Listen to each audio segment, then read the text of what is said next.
2 aircraft carriers, 4 nuclear submarines are always at sea, 225 nuclear warheads, and a network of intelligence, alliances, and technological partnerships so deep that when the United States needed a partner to share its most sensitive nuclear submarine technology for the first time in 60 years, it chose Britain.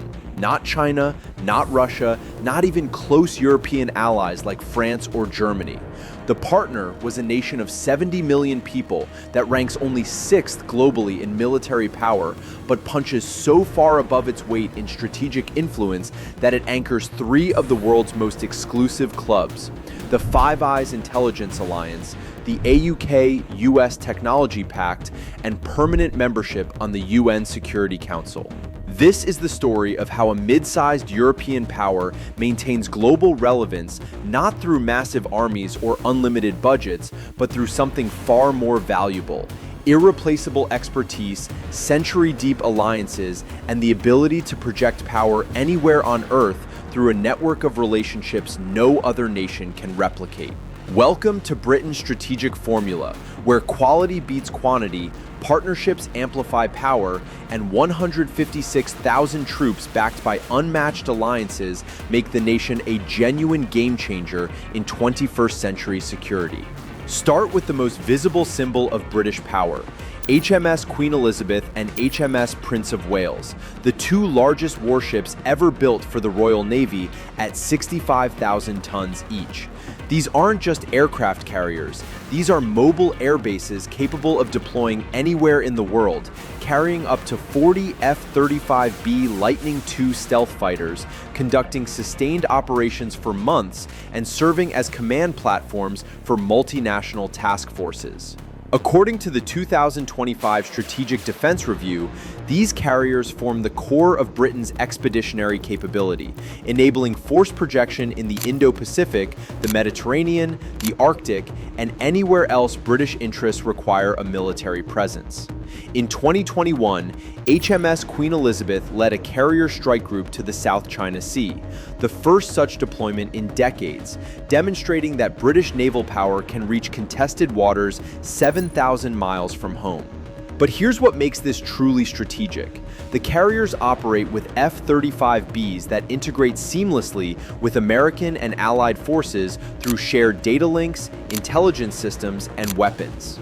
When HMS Queen Elizabeth deployed with USMC F-35Bs embarked, it demonstrated something China and Russia cannot replicate: interoperability at the highest levels of modern warfare. The jets, carriers, support ships, and command systems operate as one seamless force regardless of national flags.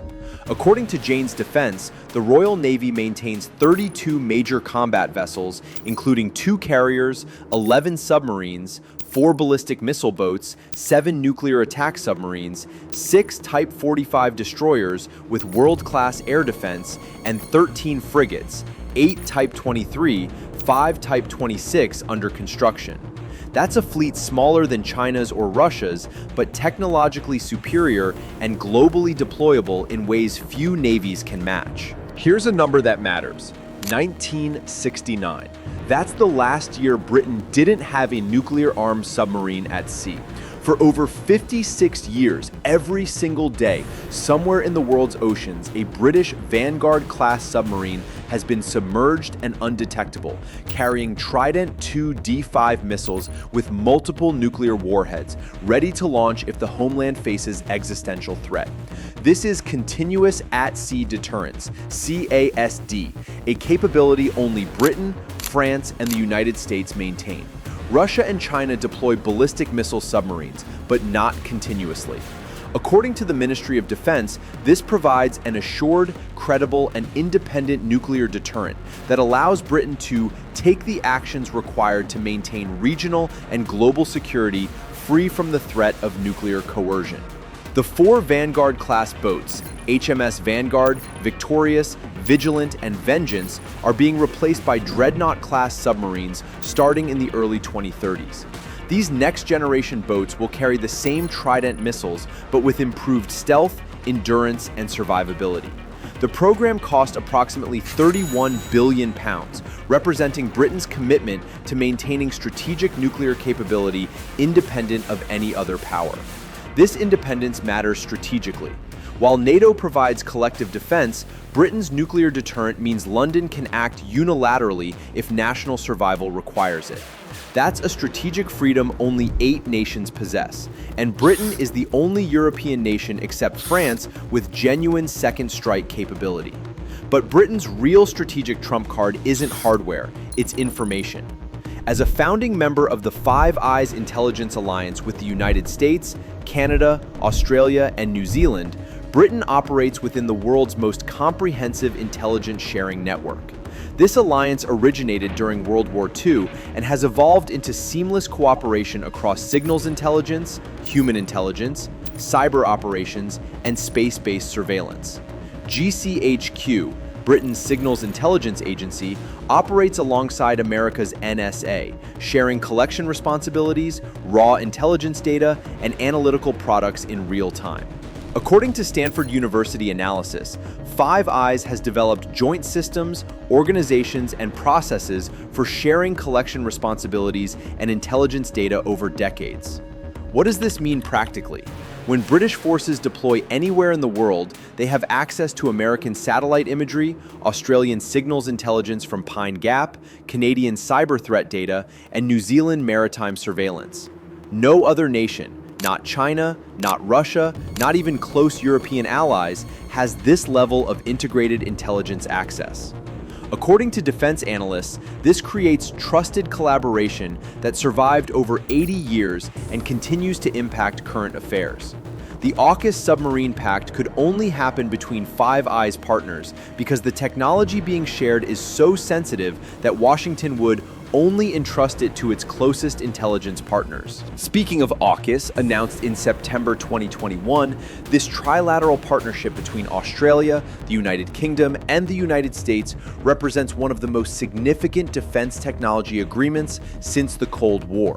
The headline provision, helping Australia acquire nuclear-powered attack submarines, with Britain designing and jointly building the SSN AUKUS class. This matters for several reasons. First, nuclear submarine propulsion technology is the most closely guarded military secret on Earth. The United States has only shared it with one other nation, Britain, back in 1958 at the height of the Cold War. Extending this to Australia represents extraordinary strategic trust and creates an inner circle within the Five Eyes alliance focused on Indo-Pacific security. Second, AUKUS goes far beyond submarines.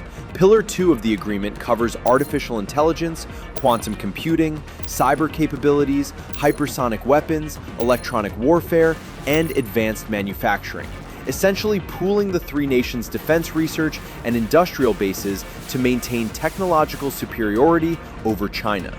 According to the 2025 Strategic Defense Review, Britain will build up to 12 SSN AUKUS submarines at Barrow-in-Furness and export 5 to Australia built at Osborne Naval Shipyard. The program supports 30,000 jobs in Britain through the 2030s and creates unprecedented integration of defense supply chains across 3 continents. Rolls-Royce won a £9 billion contract for nuclear reactors. BAE Systems secured £4 billion for submarine design and construction. But the strategic impact extends further. According to defense analysts, AUKUS represents a transnational project racing to seize advantages in artificial intelligence, quantum computing, and cyber technology. Essentially, a technology alliance designed to maintain Western superiority in the domains that will define 21st century warfare. Here's where Britain's military model differs fundamentally from continental European powers. The British Armed Forces maintain only 156,000 active personnel backed by 82,000 reserves, smaller than France, 205,000, Germany, 185,000, or Turkey, 355,000. But those 156,000 are organized, trained, and equipped for one specific mission: rapid global deployment. According to military power rankings, Britain maintains global basing infrastructure that no European nation except France can match.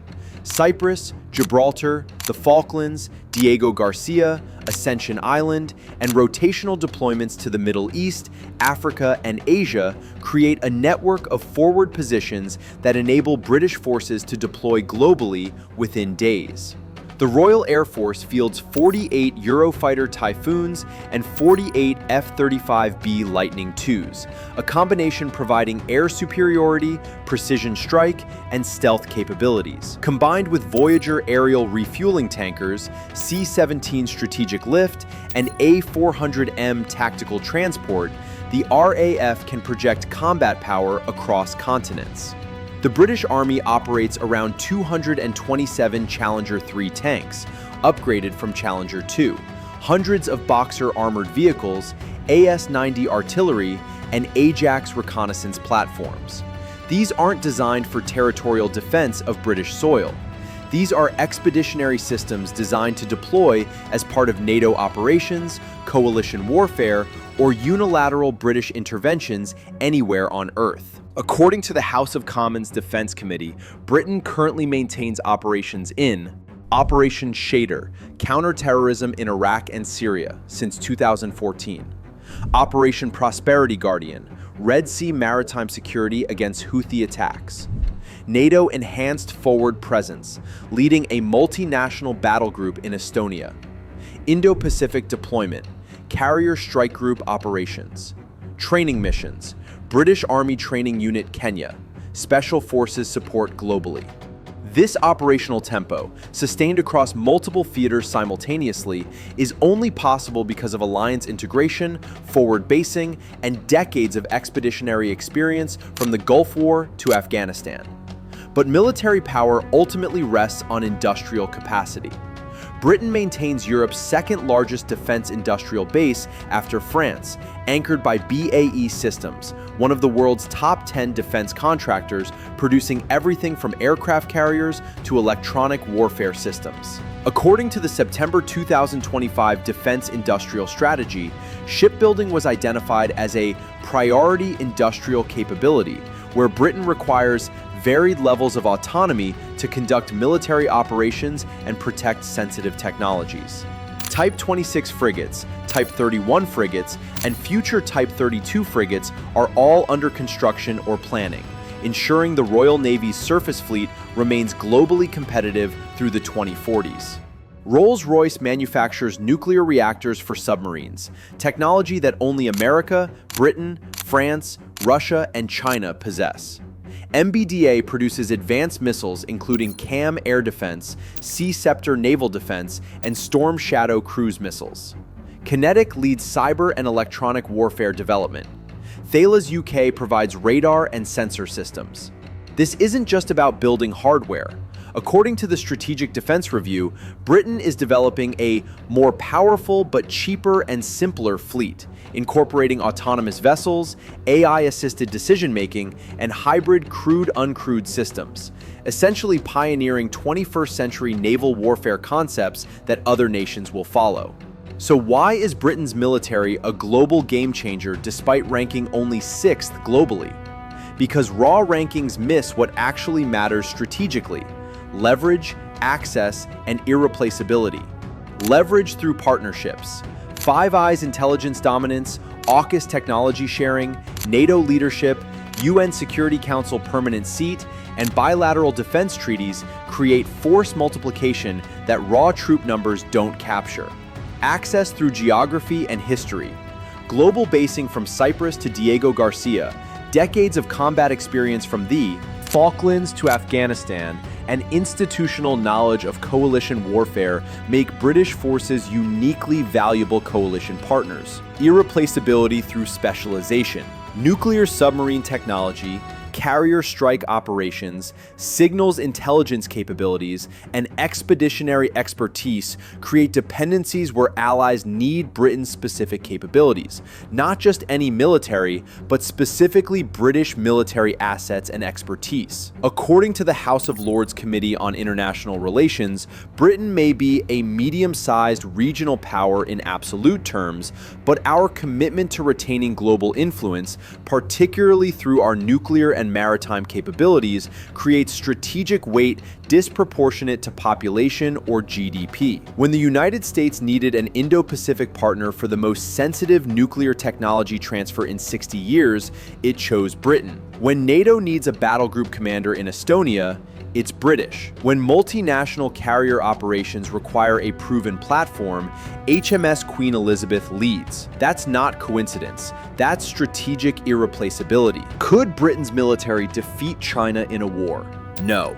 Could it match Russia's ground forces? No. But that's not the game Britain is playing. The strategic formula is different. Maintain capabilities no one else has, nuclear submarines, carrier strike, SIGINT, embed those capabilities in alliances where they're indispensable, NATO, Five Eyes, AUKUS, and ensure that when crises emerge anywhere globally, British expertise, intelligence, or platforms are part of the solution. With 2 aircraft carriers, 4 nuclear submarines always at sea, 225 nuclear warheads, Five Eyes intelligence dominance, AUKUS technology leadership, 156,000 globally deployable troops, and alliance partnerships stretching from Washington to Canberra, Britain has built something more valuable than a large military. It's built a network where British power amplifies Allied power, where partnerships multiply capabilities, and where 70 million people maintain global strategic relevance through irreplaceable expertise. That's not just a strong military, that's a game changer. Do you think alliance partnerships and technology access matter more than raw military size in modern warfare? Share your thoughts in the comments. For more analysis on strategic power in the 21st century, hit subscribe and turn on notifications. Thanks for watching.